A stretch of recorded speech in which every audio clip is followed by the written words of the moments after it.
Some feature stories require a livelier, looser, and more literary voice. It's what reporter Tom Wolfe called new journalism. That's Tom Wolfe there in his white suit on a 2006 episode of The Simpsons TV show. This new brand of journalism borrowed 4 literary techniques from novelists. First, you need realistic dialogue, using conversational speech rather than quotations or statements. You want to vividly reconstruct a scene. Tell the story using scenes rather than a historical narrative as much as possible. You want to view your story through the eyes of the characters. This gives us a point of view that helps better understand the events that the characters witnessed.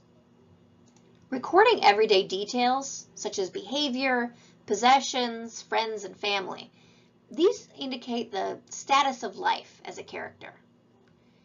Now, despite using these literary elements, new journalism is not fiction. It has the same standards of factual accuracy as a traditional news piece. To get inside the head of the character, the journalist asks the subjects what they were thinking or how they were feeling, and then recreate the scenes using what was said during the interview. Successful feature writers rely on literary techniques. This is where you'll start to notice the difference between news and feature writing. Feature stories have looser syntax and phrasing. You can use slang and contractions, pause for a dramatic effect, or even write in sentence fragments.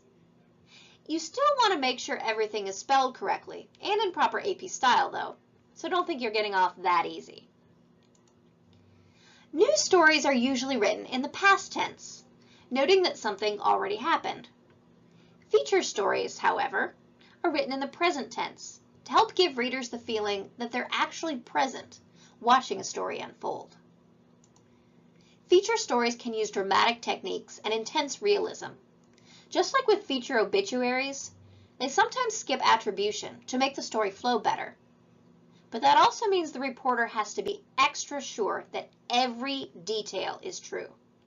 Don't ever say that someone is thinking or feeling a certain way if the person hasn't specifically told you so.